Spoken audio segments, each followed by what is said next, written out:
రంగారెడ్డి జిల్లా శంషాబాద్ మున్సిపాలిటీ పరిధిలోని చిన్నగోల్కొండ ప్రాథమిక వ్యవసాయ సహకార సంఘం బ్యాంకులో భారీ కుంభకోణం వెలుగులోకి వచ్చింది. ఏకంగా 12 కోట్ల రూపాయల మేరకు డిపాజిటర్ల సొమ్ము అక్రమాలకు గురైనట్లు తేలింది.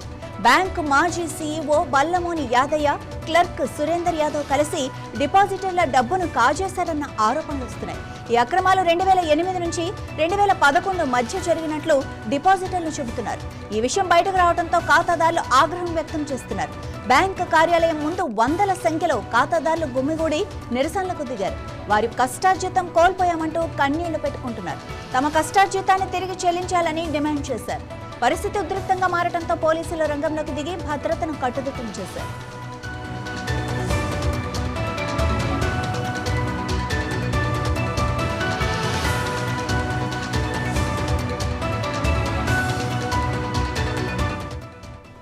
తమ డబ్బును బ్యాంకులో దాచుకుంటే ఇలా మోసం చేయటం దారుణమని డిపాజిటర్లు అంటున్నారు.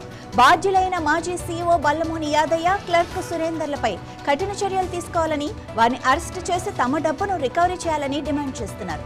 సహకార సంఘం బ్యాంకులో జరిగిన అక్రమాలను తాము గుర్తించామని ప్రస్తుత సీఈఓ యాదగిరి రెడ్డి తెలిపారు.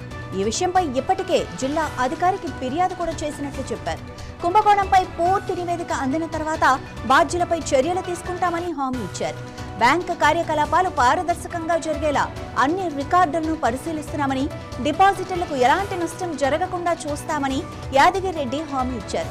ఖాతాదారులు ఆందోళన చెందవద్దని, బ్యాంకు యథావిధిగా పనిచేస్తుందని ఆయన భరోసా కల్పించారు.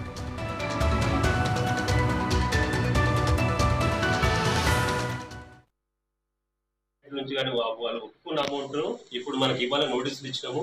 నోటీస్ కూడా సెకండ్ నోటీస్ కూడా ఇష్యూ అయ్యింది. వాళ్ళు దానికి మా టైం కూడా కొంత ఇచ్చారు, అడిగారు. ఆ టైం కూడా అయిపోయింది. ఇంకా మనకు రావాల్సి ఉంది. ఇప్పటికైనా మనకి వాళ్ళు ఎప్పుడు ఇస్తారు, అమౌంట్ వచ్చిన తర్వాతనే మీకు పేమెంట్ అనేది చేయగలుగుతాం. ఇప్పుడు మన సొసైటీ ఉన్న సిచ్యువేషన్లో రిమైనింగ్ బ్యాలెన్స్ మాత్రం ఎంక్వైరీ కండక్ట్ అయ్యింది. ఎంక్వైరీలో ఫైండింగ్ అయిన తర్వాత దాన్ని వీళ్ళ నుంచా ఇంకెవరి నుంచా అని తేలిన తర్వాత దాన్ని మనం అక్కడ నుంచి రికవరీ అనేది చేయాల్సి వస్తుంది. ఇంత కుంభకోణం జరిగిన సంగతి అయితే మాకు తెలియదు. మన అన్న ఇప్పుడు కొత్తగా వచ్చిన శివ వచ్చి అన్ని చూస్తేనే అర్థమైంది మాకు. అది ఈయన రాకపోతే కూడా ఇంకెన్ని రోజులు ఇట్లా నడుస్తున్నో, ఇట్లనే ఇంకా పొడిగించుంటున్నో మాకు కూడా అర్థం కాకుండా, పబ్లిక్ కూడా ఏం తెలియకపోతుంది. ఈ సిచ్యువేషన్ అన్నొచ్చి తీసినందుకు అందరికీ మేలు జరుగుతుంది అనుకుంటున్నాం.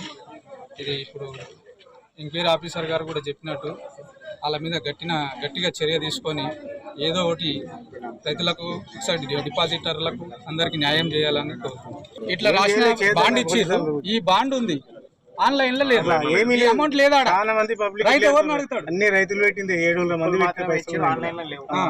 స్లిప్పులు ఇచ్చారు. ఒకరెవరు ముసలి వాళ్ళు 1,00,000 పెట్టుకున్న వాళ్ళు, 50,000 పెట్టుకున్న వాళ్ళు, 70,000 పెట్టుకున్న వాళ్ళు, ఇట్లా మస్తు మంది తిరిగిపోతున్నారు.